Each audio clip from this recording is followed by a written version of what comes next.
Shri news మీ news. నిరుద్యోగుల agenda Ashok sir agenda.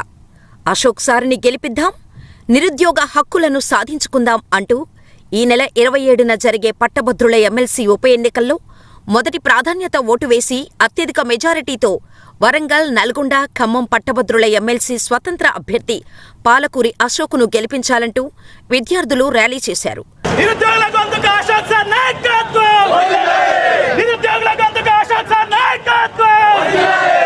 Mahabubabad జిల్లా కేంద్రంలోని జిల్లా గ్రంథాలయం నుండి కోర్టు సెంటర్ వరకు వరంగల్, నల్గొండ, ఖమ్మం పట్టభద్రుల ఎమ్మెల్సీ స్వతంత్ర అభ్యర్థి పాలకూరి అశోక్ విద్యార్థులతో కలిసి ర్యాలీ నిర్వహించి అంబేద్కర్ విగ్రహానికి పూలమాల వేసి నివాళులర్పించారు.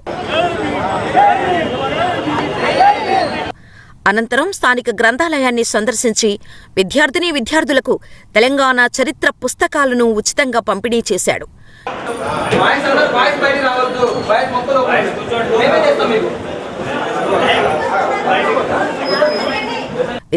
విద్యార్థులకు గ్రూప్స్ పై అవగాహన కల్పించారు. ఈ సందర్భంగా అశోక్ మాట్లాడుతూ ఏ పార్టీ చూసినా వారి స్వలాభం కోసం పనిచేస్తున్నారని, పట్టభద్రులైన విద్యార్థులకు ఉపాధి అవకాశాలు లేక తీవ్ర ఆందోళనకు గురవుతున్నారు.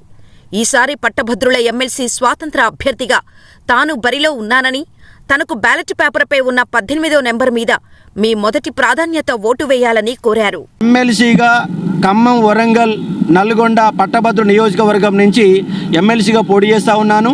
ఆ ఎమ్మెల్సీ ఎన్నికల ప్రచారంలో భాగంగా ఈ యొక్క మహబూబాబాద్ జిల్లాకు వచ్చాను. ఇక్కడ విద్యార్థులంతా నాకు బ్రహ్మరథం పట్టారు. ఇక్కడ వాళ్ళ యొక్క మద్దతు నాకు రాష్ట్ర వ్యాప్తంగా ఇదే విధంగా ఉంది. ఈ 3 జిల్లాలలో లైబ్రరీలు కానీ స్టడీ హాలు తిరిగినప్పుడు ఎక్కడికి పోయినా కూడా నిరుద్యోగులు బ్రహ్మరథం పడుతున్నారు.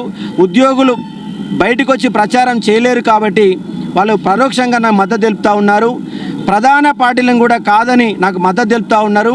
అశోక్ సార్ 200% విజయం సాధించబోతున్నాడు.